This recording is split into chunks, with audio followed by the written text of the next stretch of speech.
en Colombia, antes del punk, existía lo que llamábamos las tertulias. Y las tertulias era la gente del campo, después de terminar de trabajar, se juntaban a hacer poesía, a tocar guitarra, a declamar. Después de la misa el domingo se sentaban en la plaza del parque a hablar, a hacer poesía, a tocar música. Tenemos que volver a ese espacio abierto, no al internet ni al cable, sino al espacio donde todos nos entretenemos los unos a los otros, nos educamos. Eso es importante.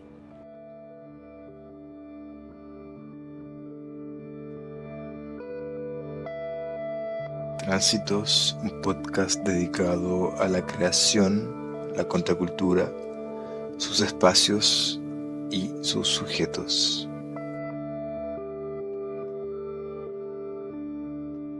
Tránsitos, episodio 1. En este episodio estaremos conversando con Snyder de Guasipungo, que nos dará un poco su testimonio de su trayectoria, de cómo va llegando a nuevos paisajes y construyendo nuevas relaciones, y informándonos también sobre ciertas formas actuales de esos paisajes también, en términos humanos, en términos relacionales. Gracias, Poncho. Y sí, hoy día es jueves 7 de noviembre, ¿no? Acá en Nueva York es otoño, con un calor bastante poco natural. Creo que debido al cambio climático todos estamos pasando por esto, pero también en un momento muy, muy oscuro, sintiéndome un poco atónito, un poco paralizado, ¿no? Por el resultado de las elecciones recientes, pero también con optimismo de que tenemos aquí en Nueva York y creo que en mucho del país muchos espacios donde organizarnos, donde reunirnos, juntarnos para ojalá combatir y resistir todo las políticas fascistas, las políticas anti-LGBTQ, las políticas anti-aborto, continuación de apoyo a Israel, ¿no? Políticas que obviamente también van a continuar en la oligarquización de la sociedad, ¿no? Beneficiando las grandes corporaciones, a los capitalistas. Los próximos 4 años van a ser un momento, creo, muy crítico y ojalá un momento de inflexión en la política en Estados Unidos. Y eso me da un poco de optimismo de que sí tenemos gente interesada en organizarse, interesada en levantarse, interesada en resistir. Y creo que la conversación con Snyder también demuestra que eso existe y que esos espacios existen, ¿no? Y me llena de optimismo. Muy bien, me gustaría hacer una referencia también a otra catástrofe de orden ecológico, que es la situación que está atravesando la ciudad de Valencia con su población en el Estado español. Y yo creo que hay algo en común entre las catástrofes políticas y las catástrofes ecológicas, que es justamente el surgimiento de nuevas comunidades de lucha, de nuevas comunidades de existencia, que van buscando cómo buscar puntos de fuga en esa condición que es tan dura, que es tan violenta, y explorar a partir de ahí, a partir de qué potencia se puede encontrar una nueva habitabilidad del mundo. Y yo creo que es la pregunta que se están haciendo miles de personas que están hoy día experimentando formas de solidaridad, formas de autoorganización en las peores condiciones. Y es aplicable también en otros espacios. Y en ese sentido me gustaría recomendar un libro que fue editado por un colectivo que reflexiona en torno a la ecología política radical, que se llama Out of the Woods, y el libro um, lo tengo anotado por acá, Comunismo de desastre y otros textos contra la catástrofe capitalista. Está editado por una editorial autogestionada de Santiago que se llama Pensamiento y Batalla, y lo pueden encontrar en el Instagram seguramente de la editorial Pensamiento y Batalla, y también en la librería Proyección, muy seguramente ahí lo pueden encontrar. Y la pregunta es esa, y yo creo que es válido también para la conversación que tuvimos con Snyder, es decir, cómo surgen estas comunidades del desastre, comunidades de las trayectorias, pero también comunidades de la exuberancia, de la creatividad que se experimenta. Y qué nos puede decir en términos de una reproducción social autoorganizada, que no sea ni mercantil ni estatal. Yo creo que esa es como la pregunta que queda en el aire. Gracias por esa recomendación, Poncho. Mi recomendación para esta semana es un documental muy relacionada a nuestra conversación con Snyder, porque tiene que ver con el barrio donde él ha residido por los últimos 30 años. que se llama In Jackson Heights o En Jackson Heights. Es un documental por Frederick Wiseman. Lo voy a poner en las notas del podcast. Pero es un documental de más de 3 horas, muy interesante, grabado de una forma muy libre, sin intervención, ¿no? Que muestra varios aspectos del barrio Jackson Heights, desde reuniones de consejos de barriales, desde los mercados, las tiendas, las calles. Es uno de los documentales más interesantes y quizás también se sale un poco de esa tradición del documental narrado y eso lo hace muy interesante también, usando casi solo la imagen y el sonido, obviamente, ¿no? Para contar la historia de este barrio tan ultra diverso dentro del barrio de Queens. Muy bien, yo creo que podemos ir a la entrevista, quizás con una pausa musical entre medio, una introducción musical. Podemos tirar un tema de Wasipungo desde su Bandcamp. Dar una nota que Wasipungo es una banda activa, pero no es una banda que toque muy seguido, ¿no? Se reúnen cuando pueden todos los integrantes. Han tenido integrantes que muchos de ellos no han vivido en Nueva York, algunos han estado en situaciones de migración bastante complicadas. Y por lo mismo eso ha dificultado que la banda sea una actividad constante, ¿no? Y de hecho creo que por la relevancia, ¿no? Quiero tirar el tema Gaza. El título del álbum es Seguimos en la lucha carajo, del 2017. Un pensamiento para Gaza y una canción para nuestros oyentes.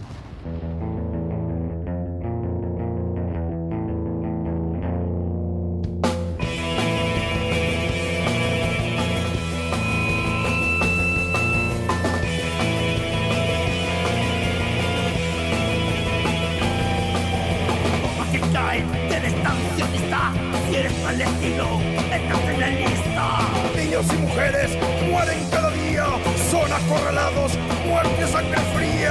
Hay un cielo rojo, plegarias calladas, tanques y misiles, su tierra subsidiada. Sangre derramada, muere el inocente, sangre en el asfalto, hay olor a muerte.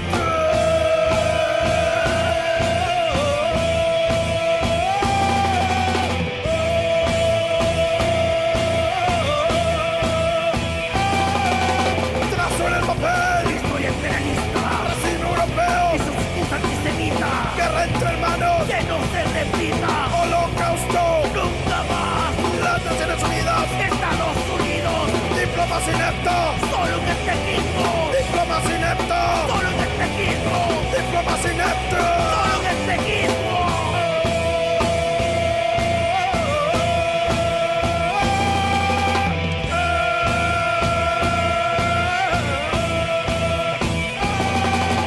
Bombas que caen del Estado sionista. Si eres palestino, estás en la lista. Niños y mujeres mueren cada día, son acorralados, muerte a sangre fría. Hay un cielo rojo, plegarias calladas, toques y misiles, su tierra subsidiada. Sangre derramada, muere el inocente, sangre en el asfalto, hay olor a muerte.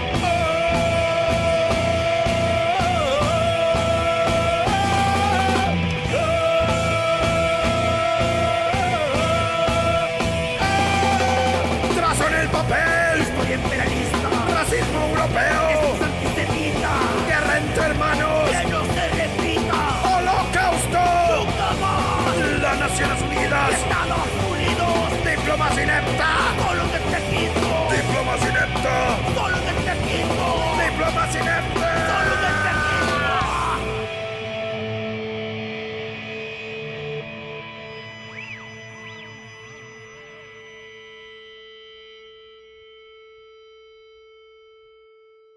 Bienvenido a Tránsitos. Si puedes, por favor, introducirte para nuestra audiencia. Mi nombre es Snyder, tengo 56 años, soy original de Colombia y llevo viviendo acá desde el 86. Toco en una banda de hardcore punk que se llama Wasipungo y soy uno de los voluntarios principales del ABC No Río, un espacio colectivo de arte, música y otras disciplinas en el Lower East Side de Manhattan. Partiendo un poco con historia lineal, ¿no? Si nos puedes contar un poco por qué y cómo es que llegas a Nueva York y cuándo. Yo llegué a Nueva York a mediados de los 80. Fue una llegada accidental. creada por las circunstancias políticas en Colombia. Yo participaba en Colombia en la escena metal y punk y estudiaba en un bachillerato que se llama Marco Fidel Suárez, que era de los bachilleratos de más izquierda del sistema educativo de Medellín. Y me tocó salir. Mi mamá se fue primero, mi mamá era juez, es abogada y fue juez en una corte en Colombia. Ella salió año y medio antes que yo. Yo ya había estado en Estados Unidos y no me quería venir para acá. A mí no me gustaban los Estados Unidos y decidí quedarme en Colombia hasta que la situación en Colombia se complicó bastante y me tocó salir del país. Y yo originalmente salí para México y de México, en México decidieron que a los colombianos ya no nos iban a dar asilo político más y no nos iban a dejar entrar tan fácil porque en ese momento se estaba negociando el Tratado de Libre Comercio, el que se convirtió en el NAFTA, el Tratado de Libre Comercio de Norteamérica entre Canadá, México y Estados Unidos. Y entonces me tocó seguir para el norte y me salté la frontera y crucé ilegalmente a los Estados Unidos. Estuve detenido por inmigración y después de que cumplí los 18 dentro de la detención de migración y cuando cumplo los 18 mi familia me saca bajo fianza con la idea, o sea, la idea del gobierno de Estados Unidos de que me iban a hacer una audiencia de deportación, yo tenía que volver a presentarme y de ahí salía deportado para Colombia. Y esa audiencia nunca se hizo y yo nunca más me presenté y ya me quedé los siguientes 14 y 16 años indocumentado en los Estados Unidos. Llego a Nueva York a mediados de los 80. ¿Y cómo llegas particularmente a Jackson Heights? Yo llegué acá a Jackson Heights, únicamente viví en Manhattan por poquitos meses, por 7, 8 meses, pero mucho después. Llegué por la familia. Mi familia ya estaba acá, mi mamá estaba acá, mis 3 hermanos, y ellos vivían en Jackson Heights. Y yo llegué a Jackson Heights en la calle 74, que es una calle de las calles principales. En ese momento, o sea, yo no sabía la historia de Jackson Heights, pero en ese momento la calle 74 había sido una calle blanca anglosajona y resulta que eso había sido el resultado de la segregación que existió en los Estados Unidos. Y Jackson Heights, cuando fue fundado bajo unas leyes de segregación donde solamente se permitía que vivieran gente blanca anglosajona. La zona de Corona, que es un barrio al lado, era la zona negra. La zona de Corona Sur era la zona italiana, porque los italianos no eran considerados blancos. Y los judíos tenían que mudarse hasta Flushing, que es un barrio más lejos, o Elmhurst, un barrio acá cerca. El caso es que para la historia, cuando yo llego, esa calle era totalmente casi blanca anglosajona, especialmente hacia la 37. Y yo llegué con una oleada de colombianos que convertimos toda esa calle en espacio de 1 o 2 años en una calle colombiana. Esa calle, como la calle colombiana, con tiendas colombianas, panaderías colombianas, desapareció a finales de los 80 y se convierte en una zona coreana. Y luego se convirtió en una zona hindú. Y ahora está siendo, esa zona, ese sector hindú está siendo rodeado por gente de Nepal, Tibet, Bután y Pakistán y Bangladesh al otro lado. Entonces yo llego a Jackson Heights, me quedo en Jackson Heights, nos mudamos a varios lugares, me empiezo una relación con una chica que se llama Jane, que ella tocó en las Gisty Girls, que es muy famosa en los ámbitos de Riot Girl y todo eso, y en una banda post-punk que se llamaba Tenton Mill. Y ella fue una de las pioneras en la escena de California. Ella trabajó en el Gilman Street Project. Bueno, el caso es que cuando me junto con ella, me voy a vivir con ella brevemente en Manhattan y de ahí nos regresamos otra vez para Jackson Heights. Entonces llevo más de 30 años viviendo en Jackson Heights. Y has visto obviamente los cambios demográficos, como describiste un poco cómo ha cambiado el barrio en este tiempo. Sí, Nueva York siempre ha sido el puerto de entrada de todas las culturas que llegan a los Estados Unidos. Y eso tiene una historia muy interesante porque viene desde los comienzos, desde que antes de que existiera Estados Unidos. Las primeras personas acá fueron los Manatitoc y los Lenape, que eran grupos indígenas que vivían cerca de la bahía y hacia Long Island, que es una zona más alejada de acá. Los primeros europeos aquí fueron los holandeses y esto fue una colonia holandesa, después se convirtió en una colonia inglesa y ese periodo de tiempo que fue colonia holandesa influenció mucho cómo se creó los Estados Unidos. Porque los ingleses acá eran protestantes en religión y de ahí viene la raíz de las ideas de segregación racial que existen en Estados Unidos, que es totalmente blanco y negro, mientras que las latinoamericanas son basadas en el sistema español o portugués, que son católicos y bastante influenciadas por el periodo de tiempo que la península ibérica fue dominada por el imperio musulmán. Entonces, y que se les complicó mucho cuando ya llegaron a América, los indígenas se mezclaron, entonces crearon las castas, ¿no? Español arriba, criollo, español arriba, blanco español nacido en Europa, criollo por debajo, español blanco nacido en América, y de ahí el mestizo, el mulato, todo eso. En cambio, para los norteamericanos, acá en Estados Unidos, es simplemente blanco y negro. Y la gente que es clasificada como negra es muy arbitrario. Por ejemplo, los italianos eran considerados negros por un gran periodo de tiempo. Los irlandeses a veces eran considerados negros hasta que se convirtieron en blancos, lo mismo los judíos. Entonces, pero los que metieron bronca al principio fueron los Quaker. Esta gente es una religión europea que llegaron y ellos trataron de practicar su religión, los holandeses no se lo permitieron y ellos tuvieron una lucha muy larga en contra de esa prohibición de ellos poder practicar su religión. Incluso hay un señor que se llama John Baum, que fue deportado de los Estados Unidos a Holanda y peleó su caso para que ellos pudieran practicar su religión.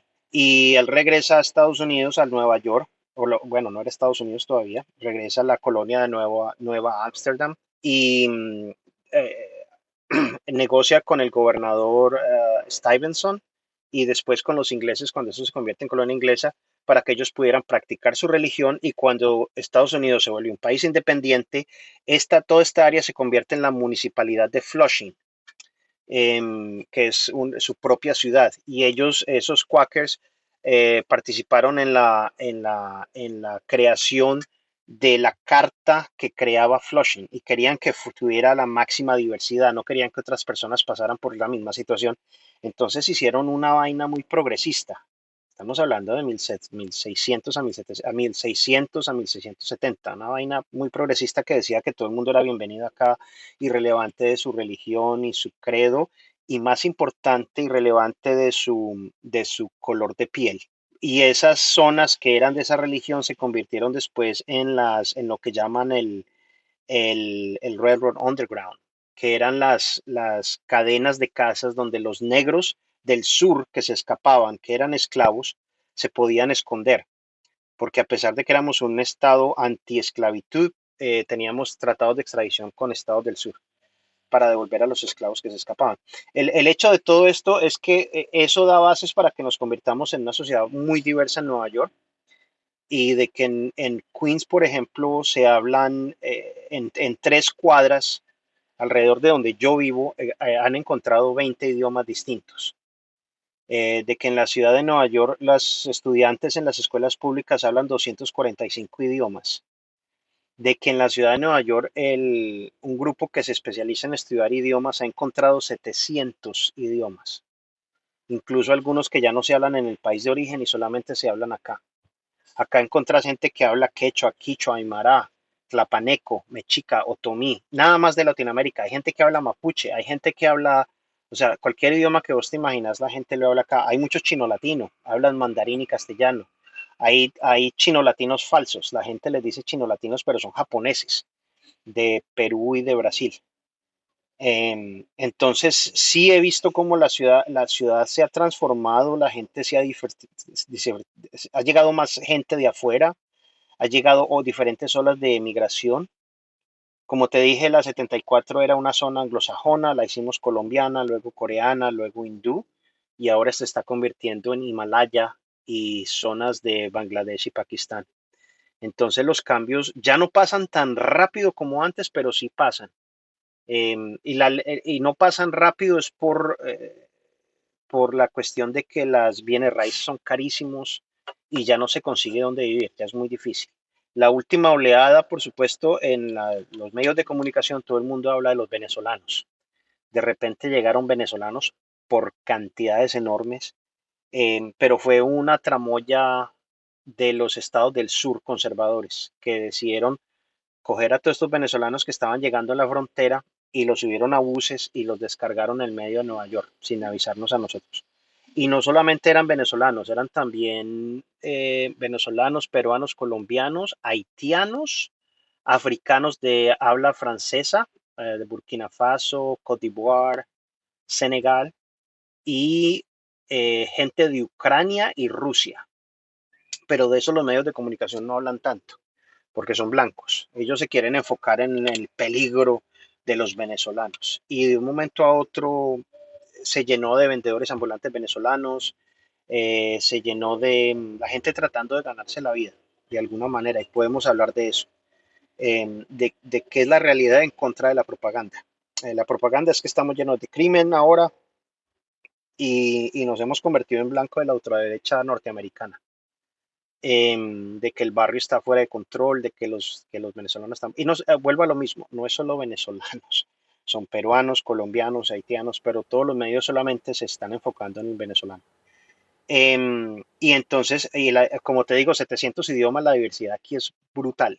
Es una cuestión increíble. Ya hay escuelas de quechua, hay escuelas de aymara. Entonces uno se encuentra con todo y con de todo. Como alguien que ha estado visitando Chile, particularmente Santiago, de forma bastante seguida los últimos 2 años, es exactamente la misma retórica, es exactamente la misma forma en que los medios de comunicación y los partidos políticos, diría que la derecha en su mayoría, pero también a veces los partidos más liberales o centroizquierda, ¿no? De crear alarmas sobre la supuesta olas de crímenes, de violencia, ¿no? Supuestamente provocada por la llegada de inmigrantes venezolanos.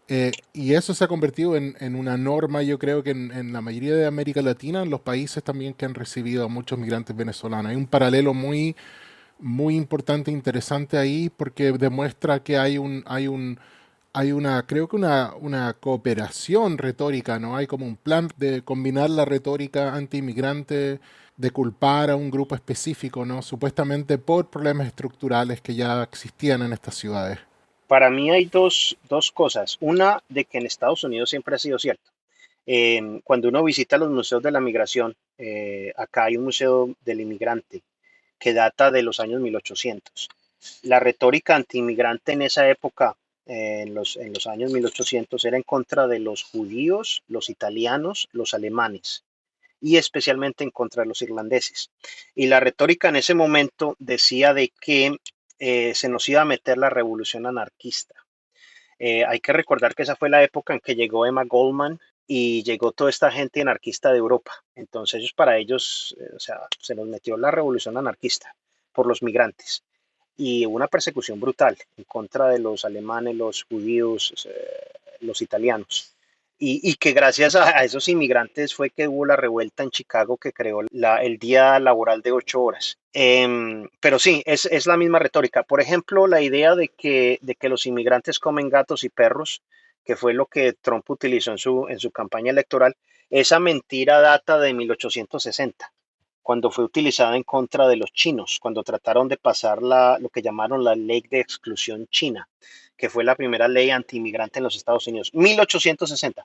Y un periodista chino de su época ofreció $500 a cualquier persona que pudiera probar de que los chinos comían gatos y perros. En ese momento, a dinero de esta época, $500 eran como $14,000. Entonces, estas mentiras ni siquiera son nuevas. La otra parte es de que, y esto es algo que yo digo mucho, a la gente no le gusta oír, ni la izquierda ni a la derecha. Todo el mundo quiere ser gringo y todo el mundo quiere ser norteamericano y es el gran faro del norte. Y asumimos nuestros países, no existe doctrina de Chile, no existe doctrina de Colombia, existe doctrina de Latinoamérica, desde la época de Monroe. No me acuerdo en qué fecha fue eso, cuando él decía América para los americanos. Y se nos convirtió, es una doctrina para toda Latinoamérica, es un plan económico ¿no? Entonces, y el problema es que todo el mundo se cree, hay que desmitificar este país desde el punto de vista de la derecha, de que no es el gran monstruo que pintan, omnipresente y poderoso y todo ese cuento, y desde el punto de vista de la izquierda, porque la gente también absorbe un montón de cosas de acá, de lo que es este país. Acá es un país como cualquier otro. Hay gente con hambre, hay gente que está bien, hay gente que está mal, hay gente que lucha, hay sindicatos, hay recolectores de reciclaje en las calles. Entonces somos un país como cualquier otro, esto hay que desmitificarlo. Pero sí, esa retórica antimigrante siempre ha existido. Cuando yo llegué acá, los colombianos éramos los narcotraficantes, los bandoleros, los malos del paseo. Y ya somos parte de la fibra de la ciudad. Ya las zonas colombianas desaparecieron no porque seamos menos colombianos, sino al contrario. Somos tantos que somos parte de la vida normal de la ciudad. Entonces ya puedo ir a cualquier supermercado y encuentro productos colombianos. Ya no tengo que ir a la tienda especializada de productos colombianos. Y ya hay panaderías colombianas por toda la ciudad. No tengo que ir a la zona colombiana a buscar una panadería colombiana. Ese es el mismo proceso que ha pasado todas las culturas. Por ejemplo, en este momento, la zona hindú, la zona de India, está desapareciendo. ¿Por qué? Porque ya están llegando tanta gente de la India de que ya hay tiendas hindúes por todos lados, los restaurantes hindúes están regando por todos lados. Ya no tengo que ir a la zona hindú a comprar especies de la India. Ya las puedo comprar en cualquier supermercado. Entonces, la necesidad de esa zona céntrica comercial de la India está desapareciendo. Ahora existe la creación de la zona Himalaya, son los nuevos inmigrantes, y de los Uyghur. Los Uyghur son los musulmanes del noreste de China, muy reprimidos por el gobierno chino, y entonces ellos están llegando aquí en grandes números. Entonces de repente llega un montón de Uyghurs. Claro que en eso no le hacen tanto escándalo porque políticamente no les interesa hablar de eso, porque están escapando del comunismo chino. Entonces eso es bueno para este país porque es parte de la propaganda. El venezolano era parte de esa propaganda, de que están escapando de ese régimen brutal comunista horroroso. El venezolano ahora tienen TPS, este estatuto temporal de protección, y algunos de ellos están recibiendo permisos de trabajo. La cuestión es que no todos revisen permisos de trabajo. Entonces, la persona está atrapada esperando por años que procesen su caso, mientras que no tienen permiso de trabajo, lo cual no les permite trabajar legalmente, o sea, trabajos formales. Entonces, la gente lo que hace, ellos tienen que comer y hacen todo lo que pueden para hacerlo honestamente. Entre todos, toda esta gente es honesta, la gran mayoría, y entonces ellos se rebuscan, lo que decimos nosotros en Colombia, el rebusque, no sé en Chile cómo le dirán, usted se rebusca, usted ve cómo hace para conseguirse la comida. Entonces todo lo que hacemos los inmigrantes, todo es ilegal. Si esa dicotomía de que nos estamos ganando la vida, somos carga del Estado, recibimos dinero del Estado, le estamos quitando el trabajo a los americanos y somos perezosos y no hacemos nada. Todo al mismo tiempo mientras trabajamos ilegalmente. ¿Cómo mierda hacemos todo esto al mismo tiempo? Somos magos. Quitamos trabajos, no hacemos nada y nos dan welfare todo al mismo tiempo. Esa es la vaina. Entonces sale un montón de propaganda diciendo que y no estoy diciendo que no haya venezolanos que no cometan crímenes. Eso sería racista. Dentro de todas nuestras comunidades, por supuesto que hay gente que comete crímenes. Entre los norteamericanos blancos hay mucha gente que comete crímenes. Dentro de los colombianos hay gente que traficó con drogas. Dentro de los chilenos hubo gente que llegó aquí a robar en apartamentos. Obvio, todas las comunidades tienen gente criminal, pero la gran mayoría no son criminales. Sería racista porque todo el mundo quiere el inmigrante bueno, el santo, un halo y unas alitas, y no somos santos. Fue madre, yo veo los colombianos salen cansados de trabajar, son gente obrera y se sientan en el parque a tomar cerveza. Eso acá es ilegal. Acá tomar cerveza en el parque público es ilegal. Entonces la gente dice, ¡ay! Los colombianos criminales están en el parque, están tomando una cerveza, coño, acabaron de salir del trabajo. Y sí, está mal hecho porque es ilegal, porque no, aquí la ley dice que no pueden hacer eso, pero, o sea, es lo que es. Esa es la cuestión con la histeria. Y esa histeria, bien o mal, ha dado consecuencias reales. Los Estados Unidos, aquí en Nueva York, en Jackson Heights, acaba de soltar una de las represiones más brutales que yo he visto. Trajeron, creo que fueron 10,000 efectivos de la policía, de lo que llaman state troopers, que son una policía estatal, que uno nunca los ve en la calle, y están trayendo la Guardia Nacional. Entonces tienen funciones militares. A mí, por ley, esa Guardia Nacional en la calle no me puede pedir papeles, no me puede decir dónde está su identificación. Eso lo tiene que hacer la policía, y la policía acá por ley no lo puede hacer a menos de que haya una causa criminal. O sea, yo voy caminando por la calle y en Colombia un policía le dice a usted, joven, su documentación, su cédula. En Colombia se llama la cédula, en Chile es el DNI o no se me acuerdo cómo se llama. Y uno lo presenta. En Estados Unidos no. A mí me para un policía y me dice su identificación y le digo, ¿por qué? Si yo no estoy haciendo nada malo, estoy caminando por la calle, por ley, de acuerdo a la Constitución, no me pueden parar sin ton ni son, ni pedirme papeles y todo eso. En Colombia, como hay servicio militar obligatorio, el ejército lo puede parar a uno y pedirle si uno ha prestado servicio militar. Acá no. Entonces, sí tenemos un poquito más de derechos si uno conoce sus derechos y uno los puede defender. Y uno dice, no va a presentar ningún documento. Y uno pregunta, estoy siendo detenido. Si no estoy siendo detenido, chao, yo sigo. Y estamos tratando de educar al inmigrante nuevo de que esa es la situación, que no tienen que tener miedo, que le pueden decir a un policía, no va a presentar documentación. La otra parte de este detalle que yo creo que le interesará a la gente es que en Estados Unidos no existe identificación nacional. Aquí no hay DNI, ni cédula, ni nada de eso. Eso no existe a nivel nacional ni a nivel estatal. Entonces, la única identificación que la gente tiene es el carnet de conducir. Y el carnet de conducir, la libreta de conducir, si uno no maneja, y la gran mayoría de los neoyorquinos no manejan, el 70% de la población en Nueva York no maneja, no tienen eso. Como por ejemplo tampoco hay idioma oficial. Eso también se le olvida mucho a la gente. Cuando uno le dicen hay que hablar inglés, y yo, ¿por qué hay que hablar inglés? Aquí no hay idioma oficial. La Constitución norteamericana dice nosotros la gente de los Estados Unidos, pero jamás definen quién es la gente de los Estados Unidos. Entonces aquí no hay idioma oficial. Aquí hay pocos estados que han decidido, porque son estados separados y cada estado es como una pequeña nación unida a esta gran nación, ¿no? Estados federales. Nueva York no tiene idioma oficial. Entonces a mí no me pueden exigir que hable inglés, porque eso no es un idioma oficial. Y yo puedo exigir, si voy a la corte, tranquilamente estoy siendo acusado de algo y yo exijo que me traigan un traductor. Y es mi derecho, porque acá no hay idioma oficial. Entonces, sí, informalmente, todas las transacciones públicas oficiales se hacen en inglés. Pero también tenemos, y todas estas cosas no vinieron sí porque sí, fueron resultado de luchas. Y la lucha de los traductores en las cortes, hospitales y escuelas viene por un grupo que se llamó los Young Lords.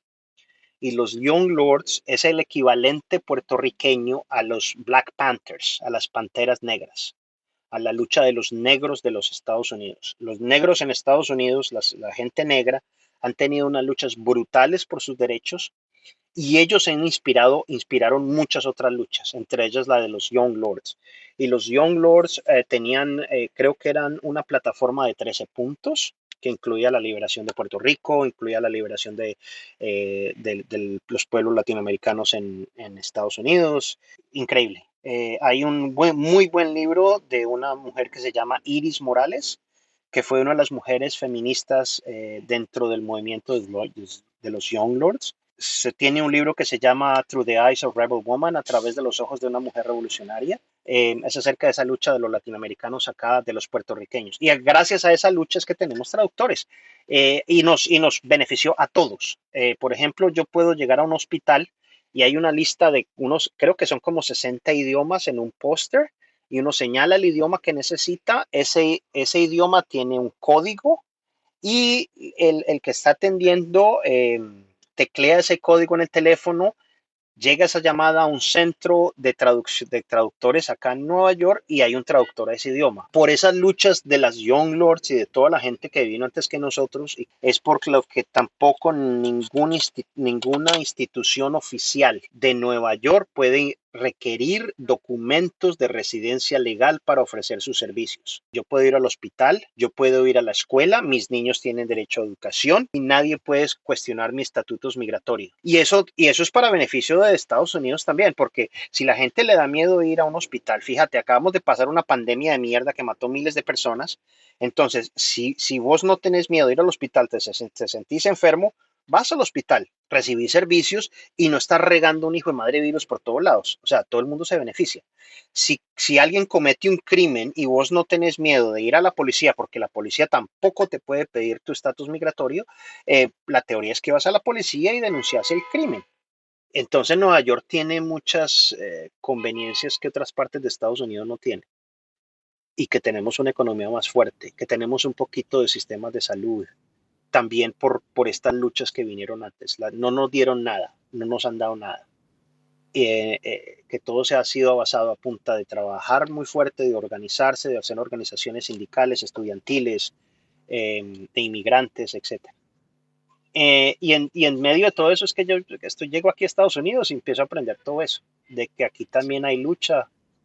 Sí, eso mismo te quería pedir que nos cuentes, porque, bueno, han salido hartas cosas en la conversación, pero este elemento de la memoria de las luchas, me gustaría saber cómo se hace circular, cómo existe, cómo se transmite de persona a persona, de colectivo a colectivo, si es que eso está ligado o no a ciertos espacios o dispositivos también, ya sea la pura oralidad o ediciones, formas de comunicación, por qué actores, cómo ves tú que se produce ese, porque todo lo que tú me cuentas hay como un volumen de saber súper fuerte, o sea, tanto de la historia de la ciudad, que me imagino que es lo que uno va conociendo una vez que entra ahí y empieza a tejer relaciones, pero también saber respecto de derechos, de la historia de esos derechos y la actualidad de esas luchas también. ¿Cómo se realiza esa transmisión de lucha en un proceso de conocimiento? Esa es la parte triste en este momento. Estamos en un bajón. E incluso, curiosamente, la gente que viene por fuera de Nueva York se entera más de lo que pasó en Nueva York que nosotros que estamos acá. Aquí si caminas por Harlem, que era el barrio negro, Harlem, en la parte sur de Harlem hacia el este, está lo que llamamos el Spanish Harlem o el Harlem hispano, el barrio, que fue el barrio puertorriqueño, que fue donde salieron los Young Lords. Ese barrio encontrás unos murales hermosos y el que se entera más de todo es el turista, porque el turista es el que vaya y toma fotos y pregunta, ¿y esto qué es? Y porque hay una foto de un tipo de 40 metros, ¿no? Con una boina café, que era el uniforme de los Young Lords, con un fusil.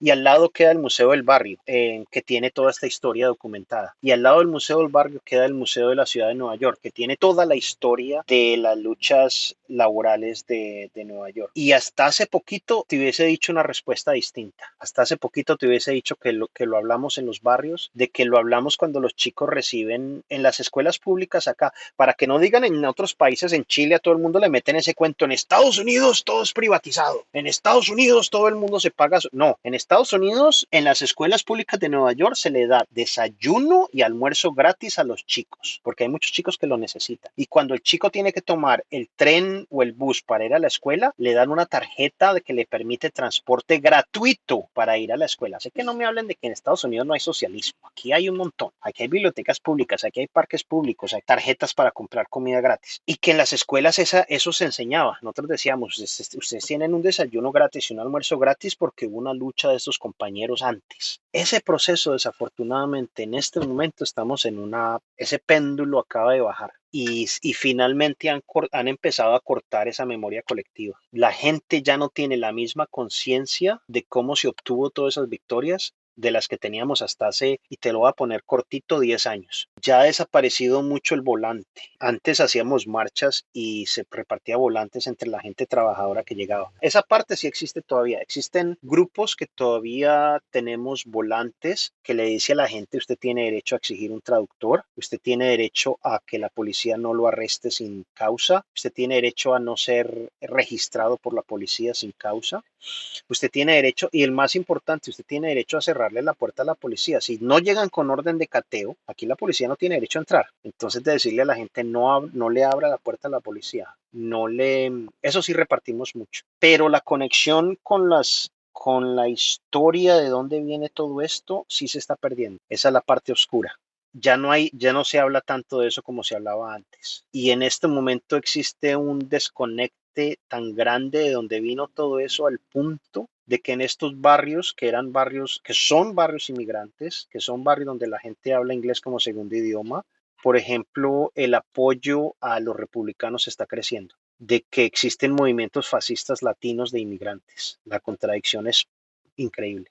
Estamos en un momento bajo. Eso sí es cierto. Hace 10 años te da una respuesta distinta. Todavía hay grupos. El problema es que esos grupos, hay grupos que hacen buen trabajo, como Se hace Camino al Andar. Hay otro que se llama DRUM, DRUM, que es This is Rise Up and Moving, que es especialmente gente de India y Pakistán, que ellos organizan a los trabajadores, educan a los trabajadores, existe otro grupo que se llama AAFI, Asian Americans for Equality, personas de Asia, americanos de Asia por la equidad. El problema de todos estos grupos es que dentro de Estados Unidos se han institucionalizado mucho y es lo que llamamos la industria de los ONGs, que es una industria que gana mucho, maneja mucho dinero. Entonces se pueden alienar muy fácil y se pueden vender muy fácil. Pero existen, o sea, por ejemplo, Drum para mí todavía es muy buen grupo, todavía educa mucho a la gente trabajadora. Incluso Make the Road, tengo grandes desacuerdos con ellos, pero mal que bien todavía educan mucho a la gente, les dicen de sus derechos, les explican qué es los derechos laborales, por ejemplo. Les dicen, ustedes tienen derecho a un salario mínimo, tienen derecho a un salario extra si se pasan de las 40 horas semanales, pero estamos en 2 días después de las elecciones y estamos en un punto bajo. Nueva York somos una burbuja y hay un Estados Unidos que la está pasando muy mal económicamente. Eso es otra conversación interesante, de que hay mucho inmigrante que llega acá y cuando llegan acá dicen no era lo que yo pensaba, no era la tierra de las calles pavimentadas con oro y que uno recogía plata de los árboles, que es un país como cualquier otro, que hay que trabajar mucho. Y podemos hablar del lado negativo de cuando uno llega como inmigrante, el lado más pesado, el lado más oscuro. Pero sí, no sé si eso contesta tu pregunta, pero eso es lo único que puedo contestar en este momento. Y que existen, Sí. irónicamente, los museos son muy buenos. El Museo del Inmigrante, por ejemplo, contiene toda la historia de todos los anarquistas que llegaron. Está ahí, o sea, no lo han tapado, no lo han escondido. Si uno se molesta en ir, ahí está Emma Goldman, ahí están los mártires de Chicago, todo está ahí. Entonces a mí me gusta mucho decirle a la gente, vayan al museo, a un museo de la ciudad, y ahí está toda la historia de los movimientos socialistas, anarquistas, comunistas. Cuando nos contabas cómo fuiste llegando a New York, a sus barrios, me gustaría como explorar quizás la dimensión más sensible de cómo fuiste recibido. Tú que traías una trayectoria que era muy singular, muy específica, si es que esa trayectoria era más o menos comprendida por las personas que tenían otras trayectorias muy distintas a la tuya y que quizás ya estaban en el mundo de New York, en el mundo norteamericano. Y entre paréntesis, yo considero súper rico que nos des cuenta de la diversidad que habita esos espacios, porque de acá se ve como un bloque muy monolítico y se construye una imagen muy propia del antiamericanismo, una de las composiciones políticas de la ideología naive, como natural, que circula por acá. Entonces, bueno, ¿cómo llega este entramado de relaciones, de significados, tú que venías con una experiencia muy distinta? ¿Cómo te recibe la ciudad? ¿Cómo te reciben los referentes que vas encontrando? Ok, hay varias capas distintas y eso es muy importante marcarlo. Está la sociedad inmigrante, la sociedad en general, que ya es más norteamericana. Está Nueva York, que Nueva York no es Estados Unidos. Nueva York es su propio microcosmos, porque por la diversidad, por el tamaño de la ciudad, por los idiomas que hablamos. Aquí, incluso nosotros decimos, los gringos de nosotros son muy distintos a los gringos del otro lado. Es un blanco distinto. Luego está la escena más política, los activistas políticos, el sindicalismo, todo esto.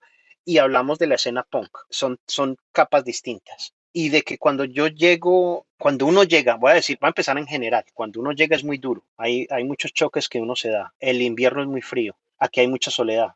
Yo nunca había sufrido unas depresiones tan jodidas como cuando llegué yo acá, uno llega muy solo, el invierno es oscuro, a las 3:30, 4 de la tarde ya está noche, en el invierno a las 10 de la mañana no ha salido el sol, ves poco luz, uno deja a los amigos, deja su sistema de protección, su sistema de apoyo, a veces la familia, llegas solo a adaptarte a un nuevo lugar.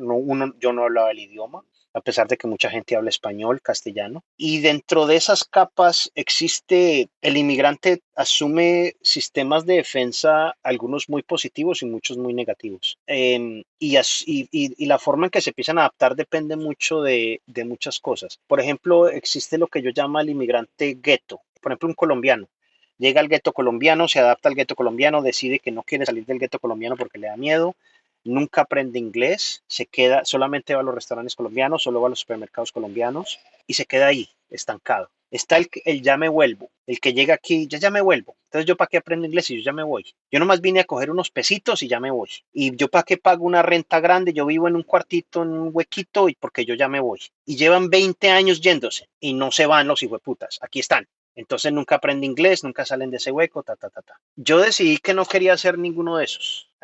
Mi primera reacción, nosotros en Colombia decimos, la cuña del mismo palo es la que más aprieta. A veces el mismo colombiano es el que más lo explota a uno. Uno piensa que entre paisanos nos vamos a colaborar, que el chileno te va a ayudar. Otros países hay gente que sí he visto más solidaridad. Por ejemplo, ¿sabe aquí quién me ayudó mucho? Los ucranianos. Les agradezco enormemente. Los ucranianos me colaboraron como podían. Son gente muy solidaria. El ecuatoriano, gente muy solidaria. Ellos hacen asociaciones de sus barrios, de donde son de origen, de sus ciudades. Y no le echo la culpa al colombiano, o sea, venimos de una sociedad muy violenta, reflejamos una sociedad muy oprimida, muy colonizada, donde, donde llevamos en guerra 90 años, donde, o sea, la desconfianza entre nosotros es brutal. Entonces, somos producto de eso, somos un síntoma. Entonces, mi primera decisión fue que yo me quería ir a trabajar a Manhattan. Yo no quería trabajar con latinos. Y me fui a Manhattan a trabajar y me decidí que hay que aprender inglés, que así yo hablara 3 palabras de inglés, yo hacía lo posible por hablar. Entonces eso le abrió un mundo muy distinto. Eso es una capa. La otra capa es el sistema laboral norteamericano. Desafortunadamente a veces son muy paternalistas con el trabajador latinoamericano. Han mejorado mucho, se han adaptado afortunadamente. La época del sindicato fuerte que llegaba a decirme a mí, en inglés te decían, nosotros te vamos a proteger y te vamos a cuidar, no te preocupes. No, eso ha pasado mucho. Ya contrataron organizadores latinoamericanos donde el que te habla en español y te dice, compañero, vamos a hablar de tus derechos laborales. Entonces, en ese aspecto sí ha mejorado un poquito. Pero era duro al principio. Uno trataba de averiguar qué eran sus derechos laborales y nadie sabía. Esa es otra capa. Y otra capa más grande, otra capa distinta es la escena punk. Y para mí fue un choque cultural muy tremendo, porque yo esperaba una escena punk contestataria, aguerrida, todo ese cuento. Y resulta que llego a la escena narcopunk y yo culturalmente no encajo ahí. La escena narcopunk eran blancos americanos de clase media alta, con metas políticas muy distintas a las que yo traía en mente, no les interesaba el tema del inmigrante, vivían sus confort de clase media de alguna manera dentro de su ideología narcopunk. Entonces yo no encajaba. Musicalmente encajaba y líricamente encajaba, pero no encajaba culturalmente con ellos. La ironía más grande era que yo culturalmente encajaba con la escena skinhead. La escena skinhead de Nueva York sí era de clase trabajadora, y no era racista, y podemos hablar de los skinheads en general, pero yo creo que la gente debe estudiar por su propio lado. La escena original skinhead no era ni fascista ni nada de ese cuento, y la escena de Nueva York skinhead era multicultural, mucho inmigrante, peruano, colombiano, puertorriqueño, judíos, negros. El problema es que en ese momento esa escena skinhead estaba tirando a la derecha. Era muy nacionalista, muy homofóbica, ultra homofóbica, y existía ese fenómeno del hardcore de Nueva York, que para mí es una mierda total. En Latinoamérica a la gente no le gusta oír eso. En todo el mundo, ¡ay! Agnostic Front es la mejor banda, la banda de mierda. Eh, Eran brutalmente de ultraderecha, brutalmente homofóbicos. Para Latinoamérica ellos cultivaron una escena de que eran ocupas y super, no sé, anarcos o no sé, y la gente se comía ese cuento en Latinoamérica, entonces todo el mundo los considera, no, no eran nada de eso. Es más, incluso dentro de esa escena del New York Hardcore, mucha gente que eran latinos, les daba tanta pena decir que eran latinos, que ellos decían que eran italianos, por el acento y todo el cuento. Pero yo culturalmente encajaba ahí, porque era una gente que sí le había tocado comer mierda, trabajar para un patrón, que sí sabía lo que era ser inmigrante. Es irónico, es extrañísimo.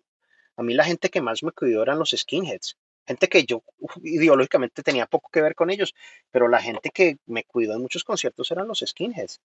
Y con la escena narcopunk era otro cuento.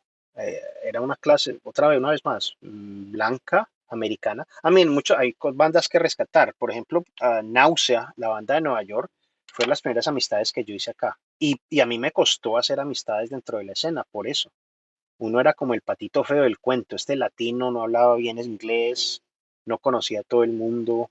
Y entonces a uno le tocaba como, no sé, abrirse paso como pudiera. Era una escena muy fría, muy brutal, que es otra capa del inmigrante, ese rechazo cuando uno es indocumentado, cuando uno es ilegal, y en nuestras comunidades, en nuestras sociedades, en nuestros países no hablamos de salud mental, pero a uno le da muy duro, a uno le dan las depresiones, las hijueputas, a uno le dan ganas de matarse, a uno le dan...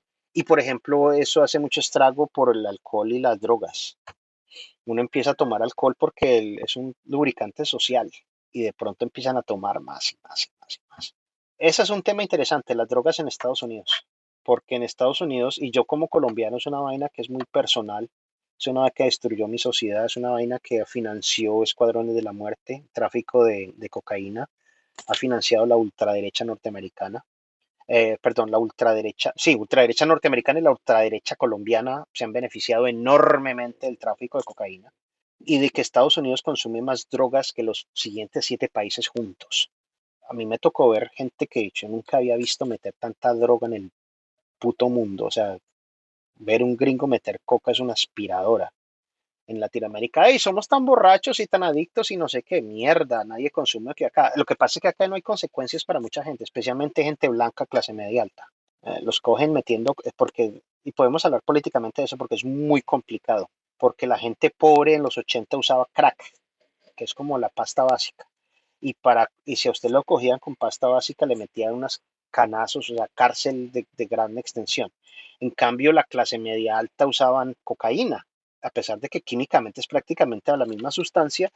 Al que cogían con cocaína le decían, ay, no, ay, pobrecito, deje de usar eso, no sea malo, váyase para la casa. Entonces hay unas diferencias de clase y de raza enormes de cómo tratan esos crímenes, y que fue lo que fue utilizado para destruir los movimientos negros. Y eso no es paranoia, existe el escándalo del Irán contra, prácticamente. El caso a este punto es que cuando yo llegué, fue cuando entró el crack, y eso sí estaba por todos lados, y mucha heroína, mucha. Y a uno también le tocó navegar ese asunto. Y de que el racismo mella mucho. A uno cree que no, pero ese racismo, o sea, ¿cuántas veces tiene uno que escuchar el mismo hijo de puta chistecito? Ah, usted es colombiano, véndame coquita. Y uno como hermano, yo vengo a trabajar. Y, o sea, ya me han hecho el chiste como 30 veces hoy, mientras yo trabajo. Entonces, como que ya. La primera vez es como jaja, la segunda es como, la tercera vez como coma mierda, ya. Deje ahí. Sí, existe, todo eso son choques que uno se da con la gente, a lo que uno empieza a navegar esta sociedad. Em, ya uno aprende a defenderse, a pararse por uno mismo, a mandar a la gente a la mierda, a dejar el miedo. Uno deja de tener miedo y eso mejora mucho las cosas. Pero sí, son de todas esas capas que uno tiene que navegar y de que aquí existe, porque en Estados Unidos no se obsesionan con, ellos no tienen concepto de clases sociales y económicas. Todo es basado en raza. Y para ellos las razas son blanco, negro, latino, amarillo, chino. Y los latinos todos somos cafés, todos somos cafecitos. El concepto de un latino blanco, un latino negro es algo nuevo. Ellos apenas están como procesando eso. Y no existen conceptos de clase. Todos se creen clase media. Entonces a uno le toca mucho aprender a procesar todo eso. De que el lenguaje es muy importante para ellos. Ellos no pueden decir la palabra negro, no pueden decir, por ejemplo en Latinoamérica nosotros, flaco, vení, juntate con... No, uno no puede decir, uno no puede usar una palabra de cómo describir a la persona. Todo eso es tabú. Decirle a alguien, ve, este es un negro, el muchacho aquel, el moreno. No, no, no, no, no, no, todo eso es tabú. Y para mí es un tabú hipócrita. A mí me importa un pepino que me digan latino, hispano, mientras no me deporten. Yo preferiría que no me deportaran, por ejemplo, cuando estuve de ilegal. Dígame como le dé la gana, pero no me deporte. No, pero a uno lo deportan y le dicen Latinex, que es el último. Em, sé, estoy consciente de la validez de cambiar el lenguaje, es importante, sí, todo eso, como quiera. Es que aquí se enfocan única y exclusivamente en eso. No, no se habla de clases sociales, no se habla de las necesidades económicas de ciertos grupos, de que las necesidades de un inmigrante latinoamericano es distinto a la de un norteamericano. No, no se habla de nada de eso. Entonces hay que navegarlo también y uno tiene que aprender a utilizar todo ese lenguaje. Es lo que llaman code switching, por ejemplo. Cuando el negro americano, el negro norteamericano que le ha tocado comer mierda en este país, cuando ellos están solo entre varias personas negras, hablan un inglés de una manera. Y cuando llega una persona blanca, ellos cambian a otro inglés distinto, a un inglés más formal. Y por ejemplo, a mí me pasó de que yo estudiaba inglés en una universidad porque yo tuve el privilegio de poder estudiar inglés, yo no lo aprendí en la calle. y de que nosotros no le entendíamos a los negros. Y ahora eso es un tabú decirlo. No, ay, es racista. No, es que es un idioma distinto. Hay que reconocerlo, coño. Utilizan este lenguaje políticamente correcto para tapar realidades a veces. Es un idioma distinto, es lo que llaman African American Vernacular English, el inglés afroamericano del vernáculo. Y tuvimos la suerte de que un profesor sin miedo y sin tapujos nos dijo, no, es que es un idioma distinto y vamos a hablar de ese idioma. Y nos enseñó a hablar ese idioma. Entonces aprendí que podía entrar a un círculo de personas negras y yo ya entendía y ya podía participar en la conversación. Y que yo aprendí a hacer ese code switching, de que si yo estoy con un grupo de amigos negros y todos estamos hablando y llega una persona blanca, yo ya me cambio a castellano formal, perdón, a inglés formal. O sea, hay un montón de cosas así que son interesantes y que hay muchos choques entre la cultura negra y la cultura latina, porque son culturas distintas. La cultura negra americana y la cultura blanca americana son dos culturas distintas, de luchas distintas, de a veces intermezcladas, sí, especialmente en el sur, donde existieron luchas de blancos y negros juntos y todo eso. ¿Tú crees que desde tu experiencia en la microcultura punk hay elementos que puedan servirnos para deshacer este cúmulo de segmentaciones en las cuales se articula la opresión desde muchas formas? O sea, ¿hay algo que se pueda aprender y que sea como exportable a otros terrenos, de esa forma en la que se dan como nuevas formas de socialidad dentro de una escena que pueda funcionar más allá de la escena? Sí, lo que es triste es que las ejemplos más vivos que te puedo dar o no existen o no están activos. Em, y te puedo dar ejemplos brutales a nivel personal. Cuando nosotros estábamos de gira en Estados Unidos, existe una banda de Canadá que se llama Submission Hall. Geniales. Para mí los tengo en un nivel de... Cuando nosotros estuvimos de gira, yo todavía era indocumentado. Éramos varios que éramos ilegales y llegamos hasta el estado de Washington. Ellos son de Vancouver, que son en toda la frontera, pero al lado de Canadá. Y nosotros, porque éramos ilegales, no podíamos cruzar a Canadá, no podíamos tener el concierto que todas las bandas que salían de gira llegaban a Washington State, al estado de Washington, tocaban, cruzaban a Vancouver, tocaban, regresaban a Idaho. Nosotros no podíamos hacer eso porque éramos ilegales. Ellos cogieron todo lo que hubiese sido el show de Vancouver, las bandas que iban a tocar, las montaron en furgonetas, atascaron todas las furgonetas que pudieron conseguir con toda la audiencia de lo que hubiese sido el show de Canadá y se cruzaron la frontera a Estados Unidos para poder tocar con nosotros. Jamás se me va a olvidar eso, ese acto de solidaridad tan real y tan brutal. Y tocamos en Billingham, o sea, en el medio de la nada, porque era donde nos podíamos encontrar al lado de Estados Unidos de la frontera. O sea, son actos de solidaridad que la gente ya no conoce, ya la gente no sabe, pero existió en la escena punk. De indígenas punks navajo, punks. Nos dijeron, ¿y ustedes por qué no van de gira a México? No, pues que no podemos cruzar la frontera porque somos ilegales. Y nos dicen, nosotros los pasamos, nosotros somos indígenas, a nosotros no nos puede tocar la Policía Federal. Entonces, y le digo, ¿y cómo nos pasan? Fácil, ustedes se sientan en la mitad y todos los navajos nos sentamos alrededor de ustedes en el carro y llegamos a la frontera. Cuando la migración de Estados Unidos nos diga sus documentos, nosotros decimos, váyanse a la mierda, somos navajo. Y como somos navajo, no nos pueden tocar. Y los cruzamos. Y fuimos a tocar en la Nación Navajo. Y llegar nosotros a tocar y habían 400 chicos y yo pensé que eran latinos. Tenían esa pinta de latino, de mexicano, Y entonces yo empiezo a hablar español, castellano, y me dicen ellos, no, nosotros no hablamos español. Algunos de nosotros sí, pero no todos. Lo que pasa es que nosotros hablamos diné o inglés. Y ellos, esa vaina de diné, ¿qué es? Me dicen, pues es que es el lenguaje nuestro navajo. Coño, 400 chicos navajo punks para que tocáramos en el medio del desierto. Y nos dicen, nosotros cruzamos la frontera, no me preocupe. Y me quedo, y cruzaron a uno de nosotros. Y me quedo, o sea, te quedas frío. O sea, uno no espera esos actos de solidaridad. Y de que existieron y existen algunos espacios totalmente colectivos, totalmente independientes, totalmente autogestionados, como el Gilman Street Project, el Robot Project en Pensilvania, existe un espacio en Chicago ahora muy bueno, y a donde llego yo, el ABC No Río en Nueva York. Espacios totalmente autogestionados, todos voluntarios, donde se fomentan unas comunidades, llamarla vos, anarquistas, socialistas, comunistas, lo que quieras, o sea, con sistemas de tomar decisiones a nivel, a través de consenso. No es fácil, no estoy diciendo que sea fácil, no es ilusorio, es difícil.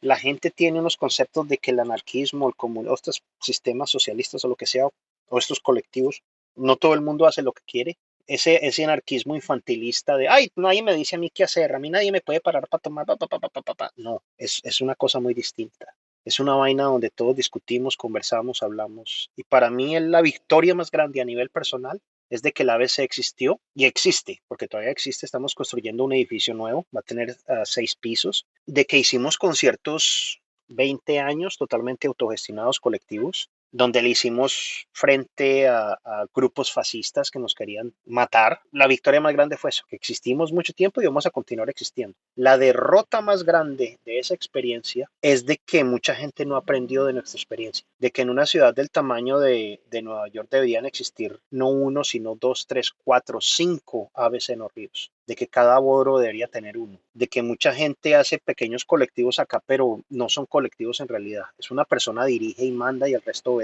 Para mí esa es la derrota más grande, que no existe esa memoria colectiva de lo que hicimos. Y que afortunadamente ahora tengo el privilegio de que yo ya soy doble ciudadano, soy colomboamericano, entonces tengo un pasaporte americano y ya puedo viajar y me voy a andar por el mundo y conozco espacios como Desgraça en Lisboa, un espacio totalmente autogestionado. Conozco casas ocupas que todavía existen en Barcelona como los bloques fantasmas.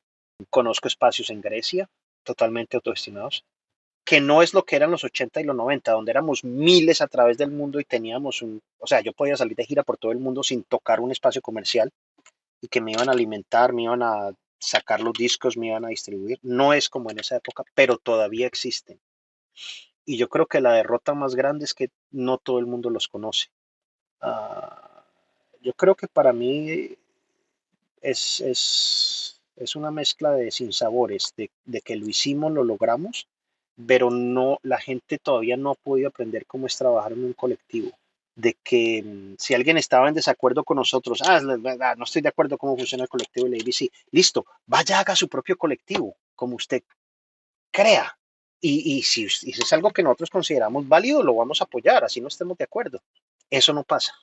No existen. Acá solamente existe otro colectivo que se llama el Transcore Collective, que son chicos y chicas trans en Brooklyn. Creo que es lo que más me anima. Y una vez al año se juntan unos chicos a organizar lo que llaman la Isla Punk. Es lo más cercano a un colectivo, pero solamente pasa una vez al año. ABC No Río, nosotros hacíamos conciertos semanales como relojito. Y que traíamos bandas de todas partes del mundo y que ya teníamos toda una maquinaria. Éramos muy profesionales, somos muy profesionales. Y eso es otra cosa que la gente no entiende. La gente cree que estos espacios autogestionados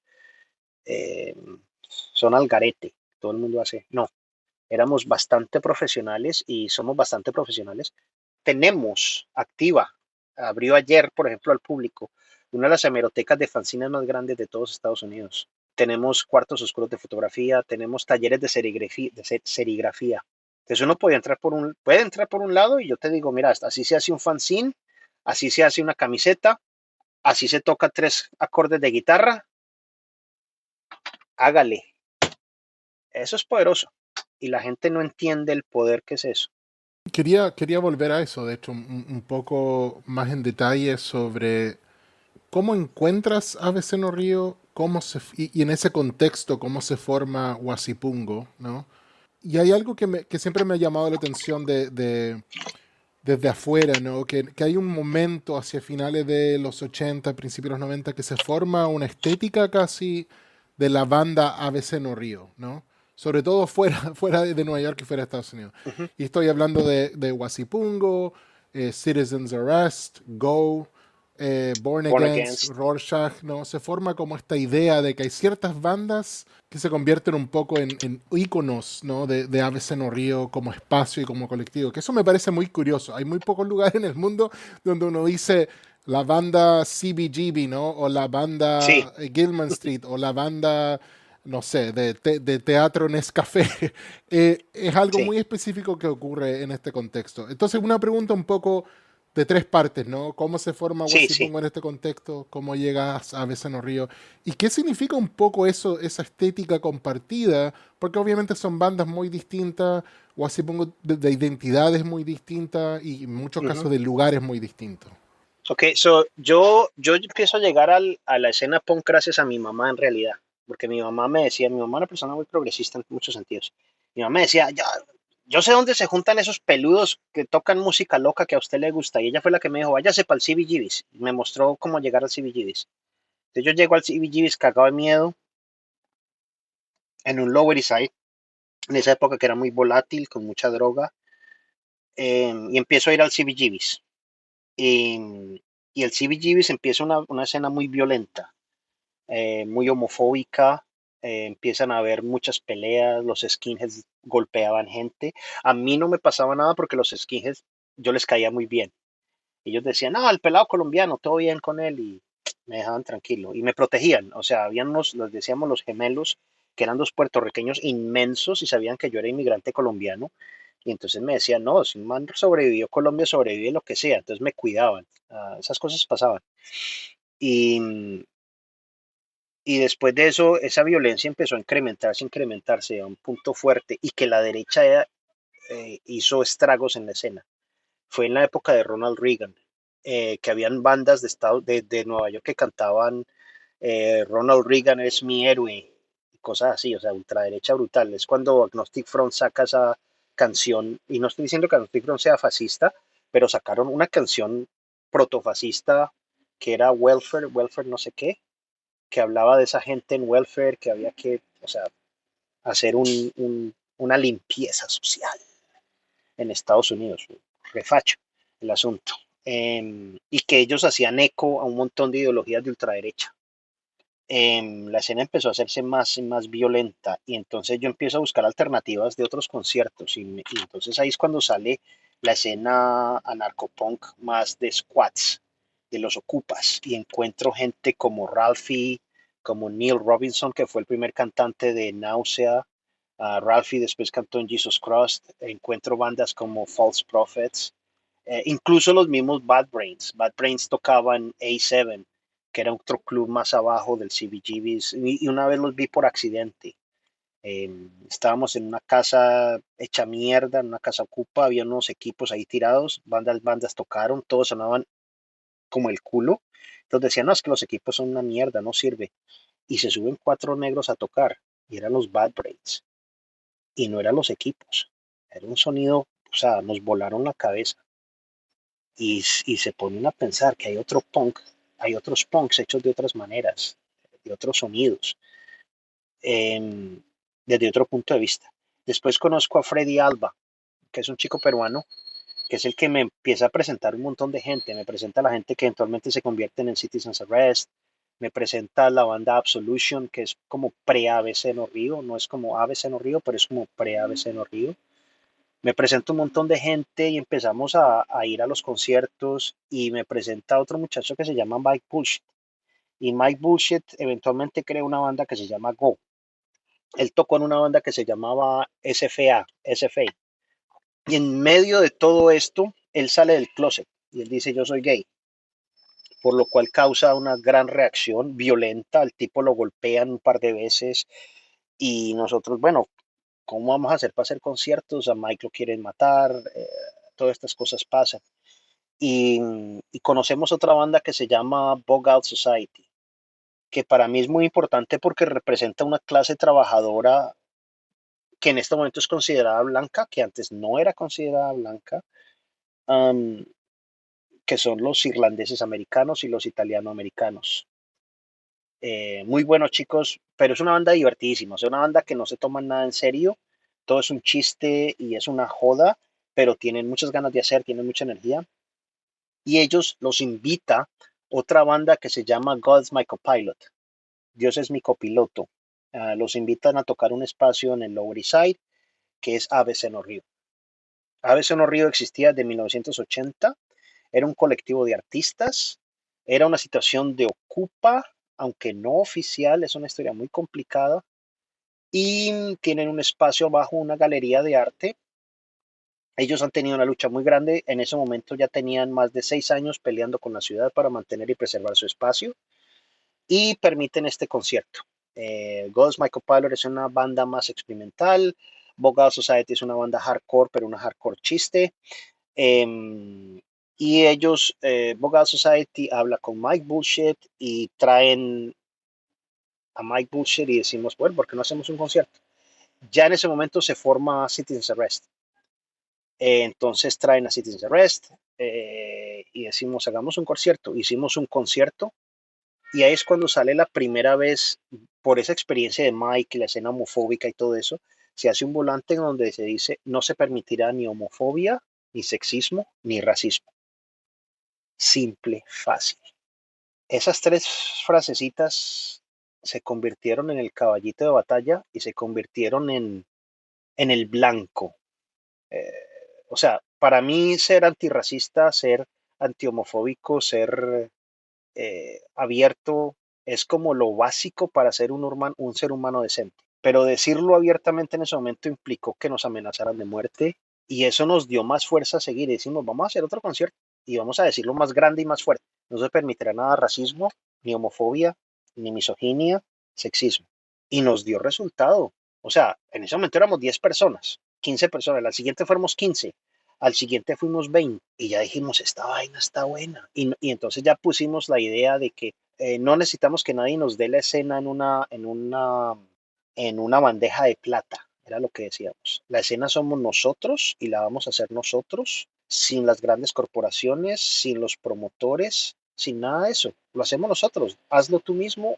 Nosotros hacemos los volantes, nosotros armamos los conciertos, nosotros dividimos la plata, nosotros entre todos decidimos quién se lleva qué parte de la plata y el resto se queda para el espacio colectivo. Esa vaina es como, no sé, es como insultar el sistema porque nos odiaban y nosotros, pero ¿qué estamos haciendo? Estamos haciendo un concierto y repartimos equitativamente el dinero basado en conceptos no de negocios, sino de necesidades.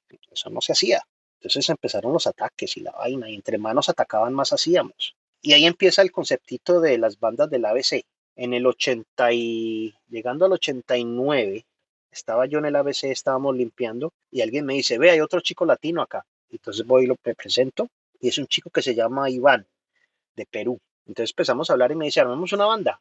Y me dice, ¿en serio, armemos una banda? Y le digo, listo. Yo traía con la idea de la banda desde Colombia, pero en Colombia no teníamos instrumentos, no teníamos nada. Listo, armamos una banda. Y dice, mi hermano toca batería, yo toco guitarra, ¿usted qué toca? Pues le toca el bajo. Y yo, listo, me tocó el bajo. Entonces, Daryl, el que cantaba en Citizen's Arrest, porque esa es otra vaina, nosotros nos apoyábamos entre todos. Usted decía, yo quiero hacer una banda, ¿qué necesita? Yo le presto la guitarra, aquel man le presta cuerdas. Todos éramos como responsables de todo y todos nos colaborábamos y todos nos apoyábamos, que es otra vaina muy distinta. Por eso todas esas bandas existieron. No había egoísmo. Necesitaba un flyer, alguien me lo hacía. Necesitaba, no sé cómo tocar este acorde. Alguien se sentaba y me lo explicaba. No tenía guitarra para tocarlo, otra persona me prestaba la guitarra. Entonces me prestaron un bajo enorme, pesadísimo, que quedé traumado de lo pesado que era, pero me lo prestó. Y nos fuimos a ensayar. Entonces originalmente era Iván en guitarra, Francisco en batería y yo en bajo. Hasta que un día yo estaba cansado de cargar ese bajo tan pesado, era un Rickenbacker, una vaina inmensa. Y entonces dije, voy a poner el bajo aquí y voy a cantar por payasear. Cuando me dice a Iván, hermano, usted canta re bien. O sea, le sale esos gritos re bien. Consigamos bajista y ponemos a otro en bajo y dele. Y entonces ya entró otra persona y empezamos la banda. Y entonces empezamos a cantar en español. Porque empezamos, al principio éramos la mitad inglés, la mitad español. Hasta que llegamos a un punto que dijimos, pero ¿por qué estamos cantando en español? O sea, traemos una influencia latinoamericana de punk fuertísima. Masacre 68 de México. Yo con Chile, por ejemplo, yo me intercambiaba con gente de lo que era Masacre, que fuera la banda de metal en los 80. Yo ya me intercambiaba discos con ellos, cassettes y cosas. Entre ellos nosotros decimos, pero ¿por qué estamos haciendo esto en inglés? Cantemos en español, que es lo que mejor nos sale, hágale. Y eso nos trajo muchos problemas. Mucha gente decía que era racismo, que era esto, que era el otro. O sea, una respuesta muy mezclada, con cosas negativas. Y entonces empezamos a tocar y entonces las bandas empezamos a protegernos los unos a los otros. Y ahí es cuando, por eso se forma ese sonido. No hay como qué vino primero. ya Citizens estaba tocando, Born Again se forma, Go está formado, Inflatable Children de Boston vienen a tocar con nosotros, o sea, empieza como a formarse una escena y que existe como esa colaboración, esa solidaridad. Necesitas una guitarra, necesitas un cable, ¿qué necesitas? Nadie tiene equipos, ¿cómo hacemos para tocar? Todos nos colaborábamos. Que también hay racismo, que empezamos a notar que a nosotros nos dan menos espacio que a otras bandas. Nos toca abrirnos a puños a veces y empezamos a exigir nuestro propio espacio. Ahí entra Neil y trae las bandas de Squad Rat. Y ahí es cuando entra la escena más Mohawk, más 77, y empezamos a hablar de solidaridad entre todos. Y yo viajo por primera vez a Chicago y conozco otra bandita que está haciendo disque punk en español en Chicago. Digo, vamos a conocer a ver quién es esa gente. Y yo me escribo con ellos y me mandan una dirección y llego a Pilsen, un barrio en el sur de Chicago, y conozco a un muchacho que se llama Martín Sorrondegui. Y me dice, nosotros también estamos cantando en español, venga al ensayo. Entonces yo voy al ensayo y veo a 3 muchachos que antes se llamaban Fuck the Bureaucracy, con Martín en vocales y ellos se llaman Los Crudos. Y nosotros, ¡eh! Y ellos, ¡eh! Y ustedes tocan, ¡eh! Y intercambiamos demos y todo. Entonces ahí sale la idea, hagamos un disco compartido y salimos en gira, las 2 bandas latinas en ese momento. A pesar de que no, ya habían bandas latinas, y es una cosa que también quiero dejar en claro. Hay 2 tipos de bandas latinas, la banda latina que somos inmigrantes y la banda latina que es de acá. Y bandas latinas existía The Brat en Los Ángeles, existían un montón de bandas con latinos, muy buenas. Eh, y de que para mí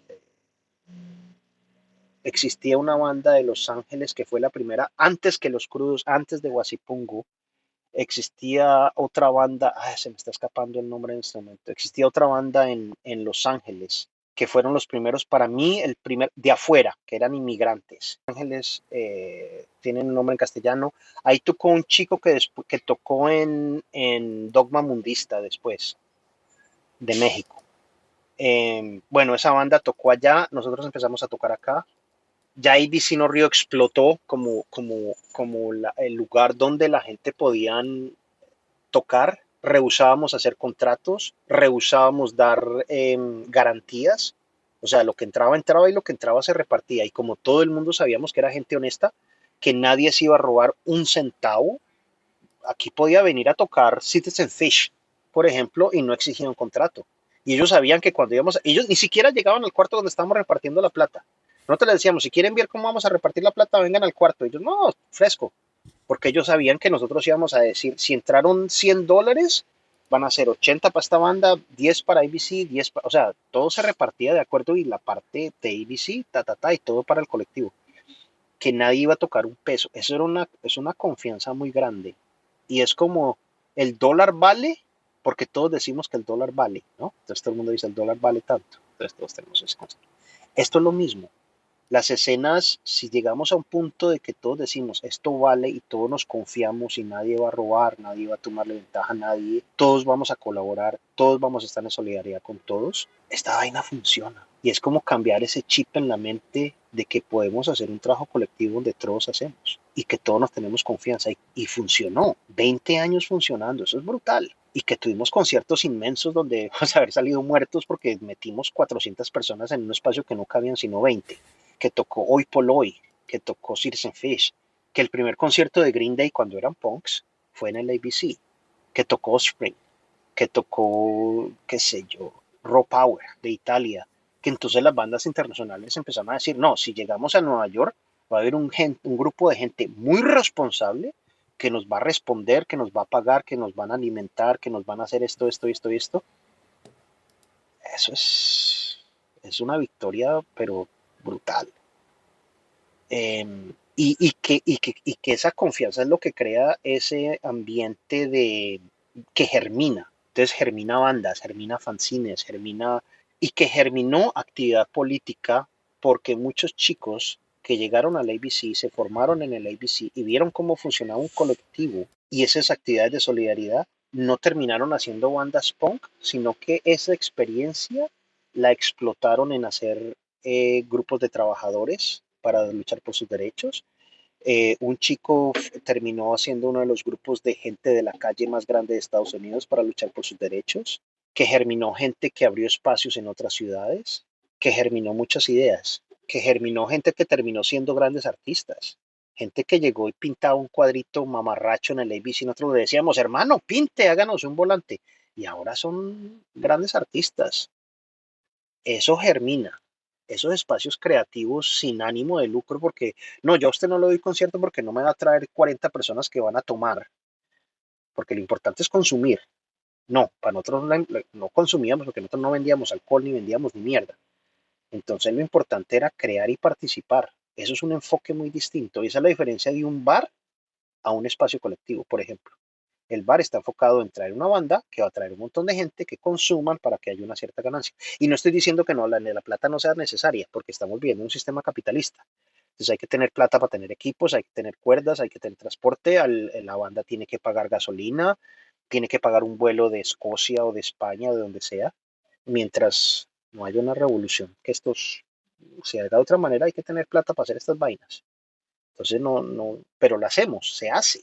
De que pudimos hacer un concierto a beneficio de Hoy por Hoy cuando se fueron casi a la bancarrota en una gira que hicieron en Estados Unidos y poder entregarles a ellos 2, 3, 4, 5 mil dólares, es increíble para que ellos pudieran sobrevivir. De que vinieron bandas de Japón, TDF de Japón, toda banda en ese momento que era alguien pasó por el ABC y eso no lo quita nadie y eso es una experiencia muy grande y que éramos una máquina muy bien aceitada. O sea, el chico sabía hacer el sonido, el otro chico sabía hacer los micrófonos, esta chica sabía cómo hacer los diseños gráficos y todos participábamos y todos hacíamos y hacemos, porque el colectivo todavía existe. Lo que pasa es que estamos un poquito frenados por la construcción del edificio, pero ya hay ruido de que estamos volviendo. Problemas sí, muchos, una cantidad. Siempre, nunca nos tocaba parar peleas.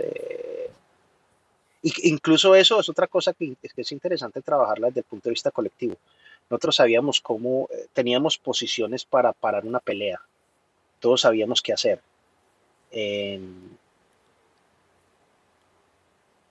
Tema difícil dentro de la escena punk y dentro de los espacios colectivos es la violencia misógina. Es un tema difícil. Escuchar a una compañera decir, fui asaltada sexualmente en un concierto, pasó esto. Y que en otros espacios no hacen nada, no les importa. Y que nosotros como ABC vamos a hablar de esto. Y cómo podemos parar esto. Y que las personas, y que hablamos, al principio se hablaba de un espacio seguro, y después se empezó a hablar de que no es un espacio seguro, es un espacio un poquito más seguro. Porque la misoginia, el sexismo es una enfermedad brutal. Y entonces tocó hacer reuniones colectivas, hablar, cada rato se hablaba y se peleaba. Y las sustancias, alcohol y drogas es otro tema muy fuerte. Por ese concepto infantil de que si es un espacio narcopunk, cada quien puede hacer lo que le dé la puta gana. Le digo, hermano, el problema es que tenemos policías infiltrados.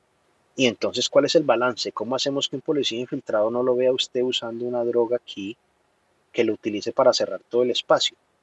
Desde el punto de vista político, anarquista, comunista, qué sé yo, usted debe asumir su propia responsabilidad y decir, no voy a hacer eso para no poner en peligro todo el espacio colectivo. El problema es que hay gente que no tiene esos conceptos poquito más maduros y entonces hay que decirle, hermano, usted no puede entrar aquí a hacer eso porque nos van a cerrar. Y el espacio colectivo es más importante que su necesidad de meterse, qué sé yo.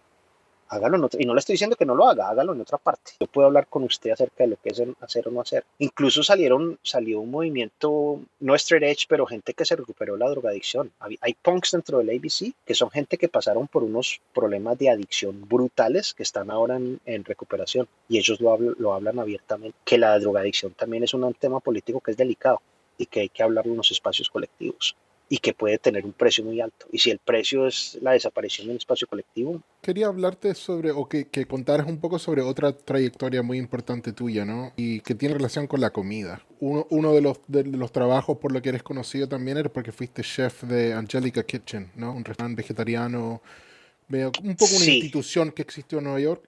Y ahora haces tours culinarios culinarios. en Una Queens.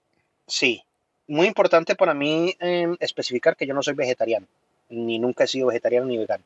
punto uno, porque mucha gente asuma que yo fui vegetariano, fui vegano, porque trabajé muchos años en Angelica Kitchen. Yo terminé trabajando en la industria de la comida, eh, tengo talento para esa vaina.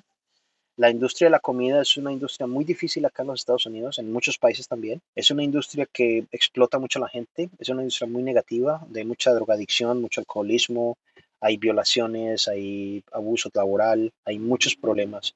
Y yo me defendí como gato patas arriba, decimos en Colombia, o sea, la luché, hice mi espacio, terminé siendo chef ejecutivo, que es lo como el puesto más alto que uno puede recibir, el título más alto. Trabajé muchos años en la industria de la comida, creé una reputación. Ser chef es un poquito ser una celebridad, ¿no? La gente lo conoce a uno, van al restaurante donde uno va, y de que para mí, irónicamente, a pesar de no ser vegano, me encanta la comida vegana, vegetariana. Yo luché mucho por modernizar el veganismo, la comida vegetariana y vegana, de que la comida vegana no tenía que ser, especialmente porque vuelva a lo mismo, todo el mundo quiere ser norteamericano, entonces esas ideas norteamericanas del veganismo de los 70, de los 60, el café, el arroz integral, ay, tan horrorosa, es comida pesada, de que la comida es internacional, de que hay culturas donde el vegetarianismo es muy común, la comida hindú, la comida de Tailandia, de que podemos hacer nuestras propias adaptaciones, de que en realidad nosotros no consumíamos tantos productos animales. Eso vino después de la revolución industrial, donde la agricultura industrial creó la producción barata y rápida de productos animales y entonces incrementó los niveles de problemas de la salud, de colesterol y todo eso. Cuando nosotros no consumíamos tantas carnes, consumíamos muchos vegetales, que las cocinas tradicionales son más vegetarianas, la cocina mexicana, donde es más indígena, el maíz, los tomates, los frijoles, alta fibra. Entonces todo eso para mí es muy importante y de que todos tenemos derecho a la alimentación, eso es uno de nuestros derechos básicos. El punk me llevó a mí en Colombia la lucha por la tierra, pero el punk también hablaba de derechos básicos de alimentación, de vivienda, la casa ocupa, todos, o sea, cuando hay casas vacías porque hay gente viviendo en la calle, y eso todavía existe. Nueva York está lleno de edificios vacíos y todo el mundo viviendo en la calle, excepto que ya no hay movimiento ocupa. Eh, entonces, eso me hizo cuestionar mucho las cuestiones de alimentación. ¿Por qué las clases altas tienen acceso a estas comidas gourmet, vegetarianas, veganas, y las clases trabajadoras no? Todos tenemos derecho a comer bien y a hacer nuestra selección de alimentación. Y eso me lleva a mucho activismo político acerca de los derechos alimentarios y me lleva a trabajar con los campesinos sin tierra del Brasil, que para mí fue un momento fundamental en mi desarrollo político, a pesar de que yo tenía, o sea, conciencia política y todo eso. Yo me voy a hacer unas asesorías a las cocinas colectivas del Movimiento Sin Tierra en Brasil y me voy a hacer unas asesorías a la alimentación, porque ellos tenían en ese momento, tenían unas gente que les decía qué tipo de dietas podían llevar y todo ese cuento, una gente que trabajaba en las dietas y entonces yo llego con otros conceptos distintos, que es, ok, la persona que trabaja en la cuestión alimentaria les dijo que tenían que comer hierbas amargas, que son muy saludables, especialmente para las mujeres, etcétera. Entonces ellos hacían saladas de hierbas amargas, pero nadie se las comía, porque eso era muy maluco. Entonces mi trabajo era llegar y cómo que hago para que se coman estas hierbas. Entonces hice una ensaladita de hierbas amargas y dije, estamos en Brasil, cogemos naranja y hacemos un aderezo con naranjas y aceite de oliva, ajo, sal. Y la primera vez que tuve una victoria es que todos se comieron la ensalada. Y yo, uff. Entonces ese fue mi trabajo allá. Y esa contradicción de trabajar para la clase alta vegana en Estados Unidos y decir cómo enfoco esa experiencia, eso que sea a algo que es más colectivo. Y trabajé con el Campesinado Sin Tierra un tiempo en eso, después regreso acá, se hace Food No Bombs, comida no bombas, a pesar de que yo no participo directamente porque tengo ciertas diferencias como estaban trabajando ellos, pero sí doy clases de cocina y di clases de cocina dentro del ABC No Río.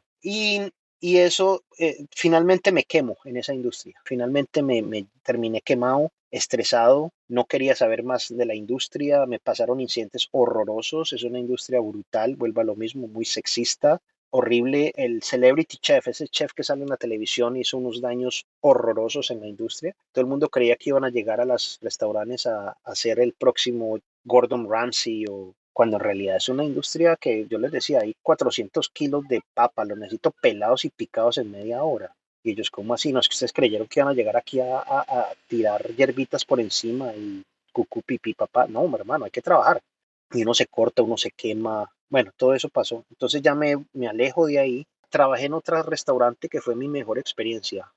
Dos mujeres importantes para la historia, ambas de la escena activista lesbiana, que dicen que querían tener un espacio que no fuera sexista, donde las mujeres tuvieran más poder. Entré, hombre heterosexual, a trabajar ahí y fue increíble ver un patrón que de verdad respalda a las mujeres cuando denuncian el sexismo, cuando le dicen a un cliente, no, por favor no me toque, muy empoderador, muy buena experiencia. Ese restaurante cerró porque ellas querían vender y dedicarse a otras cosas. Y en medio de eso contacta otra compañía que se llama Culinary Backstreets. Esta compañía se dedica a hacer tours culinarios y yo empiezo a trabajar con ellos. Me dan mucha libertad para yo enfocar el tour culinario en el barrio donde vivo, en Jackson Heights, con toda la diversidad, en la comunidad.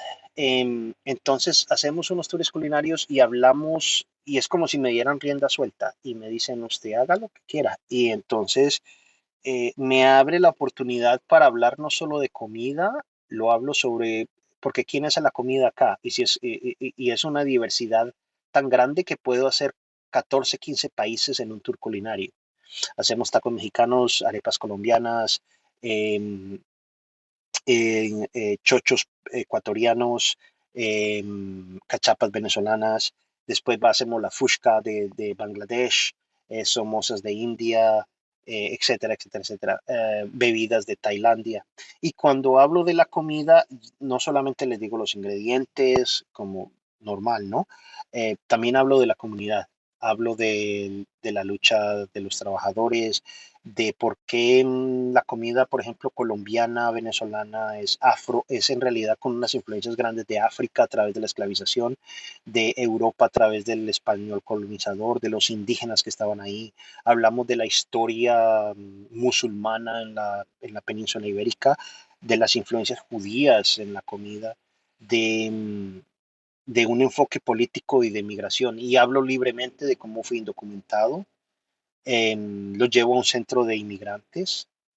Entonces hacemos un enfoque político, cultural acerca de la comida y acerca de la lucha de estas comunidades migrantes, del vendedor ambulante que es perseguido por la policía. Ha sido muy, para mí es poder aplicar mis conocimientos de organizador político, de educador, de crear conciencia colectiva, de volver a sacar esa memoria. Incluso cuando vienen latinoamericanos, me encanta hablar de las influencias árabes musulmanas, la gente desconoce. Les digo, pero si incluso las palabras que hablamos son árabes, no tiene sentido que usted diga cosas racistas. O sea, si usted le dicen, va a llover mañana, y usted dice, ojalá que no, ojalá, inshallah, mashallah. Hay comida que tiene influencia criptojudía. Um, los primeros judíos llegaron con Colón mismo. Ahora resulta que hay un chisme de que Colón pudo haber sido judío, que parece que todavía no hay muchas pruebas. Entonces somos mezclados y de que todo país de Latinoamérica que tenga plátanos es comida africana, son recetas africanas de los esclavos. De que la horchata, la gente sabe que la horchata es mexicana, la horchata es africana, que los españoles la llevan a la península ibérica, después la traen a América y en América, en España se convierte, en México se convierte en la horchata que conocemos en México. Y de que es a la inversa también. El maní, el cacahuate es originario de los Andes y los españoles lo llevan a la península ibérica y los portugueses se lo llevan hasta Tailandia y Vietnam, entonces se convierte parte fundamental de la culinaria tailandesa, pero el cacahuate es de los Andes, las papas son de los Andes, el maíz es del área que conocemos como México, el tomate, de que todos hablamos un poquito de nahuatl, el idioma indígena de México, tomato, tomate, aguacate, chocolate, cosas así. Entonces, enfoco en eso mi trabajo ahora. A pesar de que es un trabajo profesional, yo trabajo para una compañía. Es una experiencia muy bonita porque me ha llevado a conocer mucha gente. Por ejemplo, yo ahora navego la comunidad tailandesa como si fuera mi comunidad. Me han abierto los brazos. Hace poquito fue el Diwali, que es una de las principales celebraciones de los hindúes. Y ahí estuve, o sea, prendiendo las velitas y toda la celebración de Diwali, que eso es uno de los privilegios enormes que tenemos en Nueva York y una de las mejores cosas, de que aquí yo puedo ir si vos me decís qué fiesta hay en tal país y yo te digo tal fecha va a haber esta fiesta y podemos ir y somos los únicos que no somos de esa comunidad.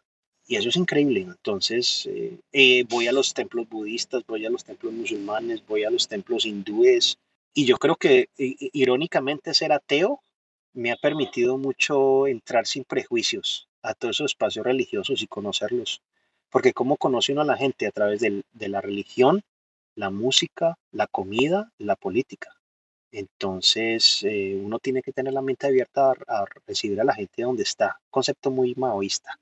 Uno les llega a donde estén y uno se encuentra con ellos en ese momento y ya uno puede hablar de otros temas. Y me gustaría hacer una pequeña pregunta respecto de ABC No Río. Ujú.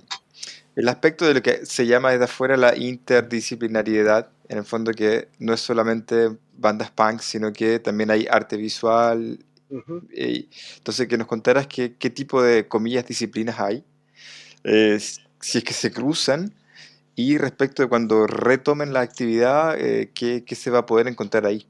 Lo digo porque acá está como todo muy segmentado, es decir, hay espacios donde solo se hace música, hay espacios donde solo hay arte visual de un cierto tipo, hay colectivos que solamente hacen, no sé, performance, todo en un ámbito medio codificado, pero me parece que en un espacio donde coinciden distintos elementos, se producen como decodificaciones, es decir, como que algo del punk pasa al arte visual, algo del arte visual pasa a la poesía y así, no sé.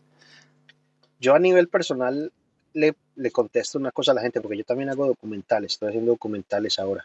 Y el último que estoy trabajando se llama Ni de aquí ni de allá, que es acerca de los que venimos y aquí somos colombianos, extranjeros, hablamos con acento y llevamos tantos años acá, y llegamos a Colombia y ya no somos colombianos, o llegamos a Perú y ya no somos peruanos. Entonces ni de aquí ni de allá, ¿y qué somos?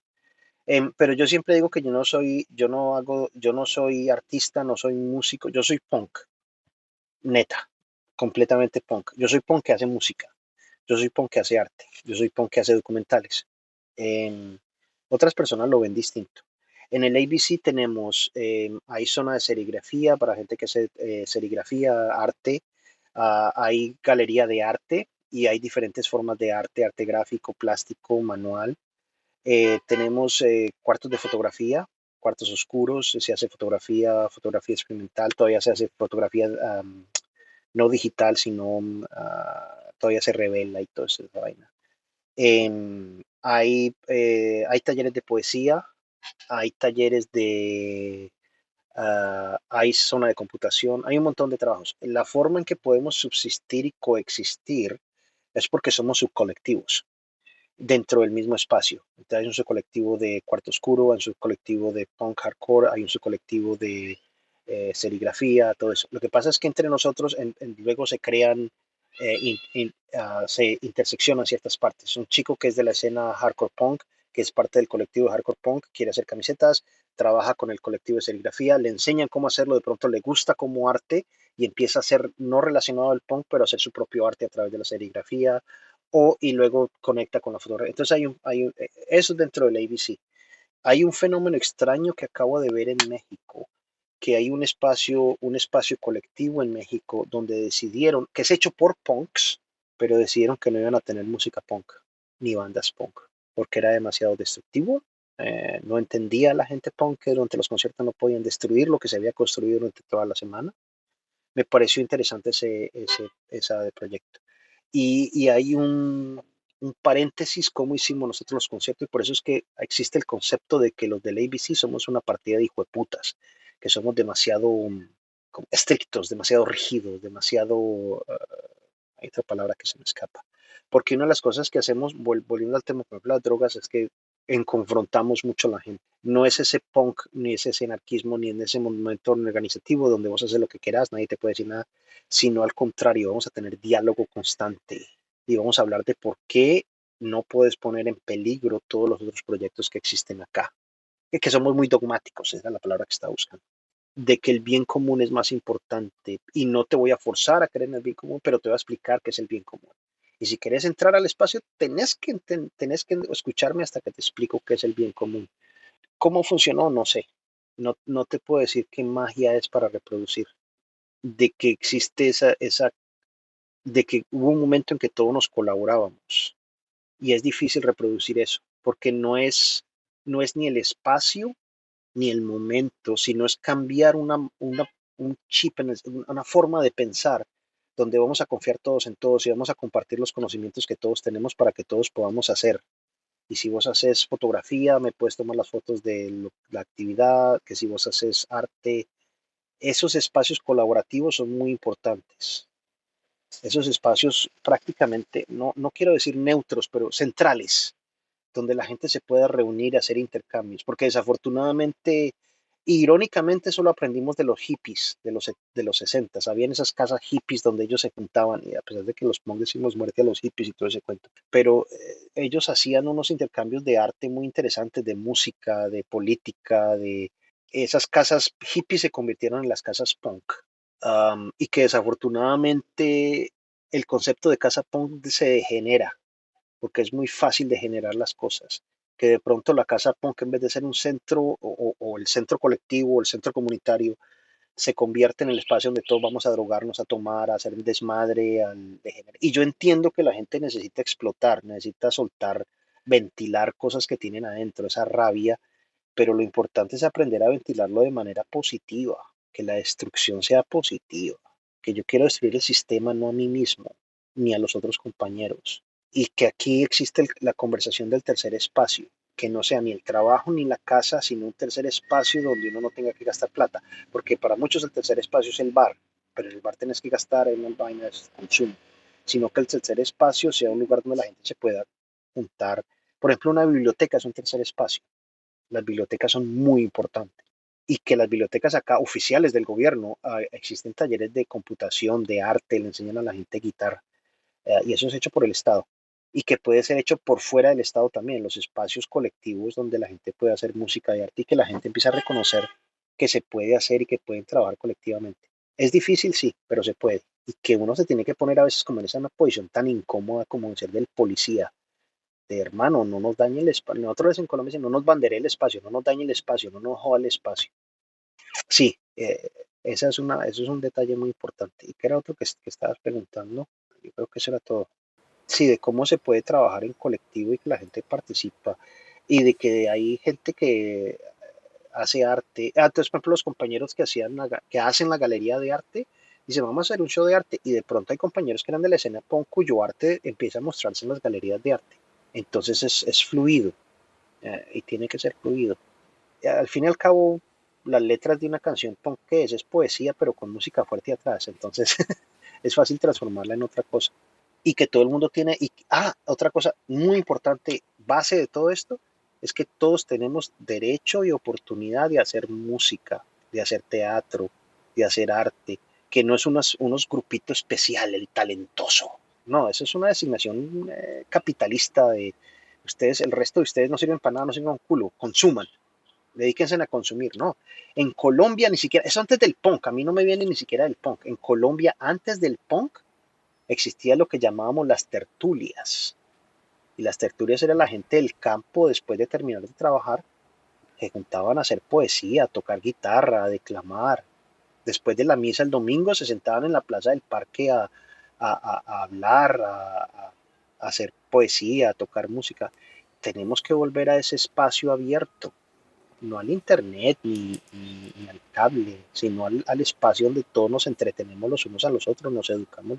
Eso es importante. Buenísimo, Snyder, muchas gracias por tu paciencia, por tu disponibilidad, por compartir todo esto con nosotros. Y bueno, encantado de haberte conocido, Snyder.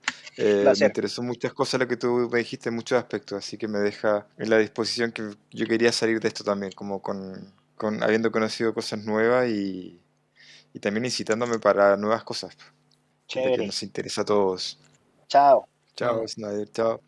Esa fue la entrevista, muchas gracias por haberla seguido. Para quienes llegaron a este punto de la reproducción en sus audífonos, en sus parlantes, para quienes no, les recomendamos continuar, perseverar, escucharla hasta el final, porque son cosas muy, al menos a mí me parecieron muy motivante lo que se discutió ahí y muy informativo también. Hay una cantidad de información. Para mí fue un viaje esa entrevista, así que esperamos que nos veamos, que nos escuchemos en el próximo episodio y hasta acá quedaríamos. Muchas gracias, Poncho.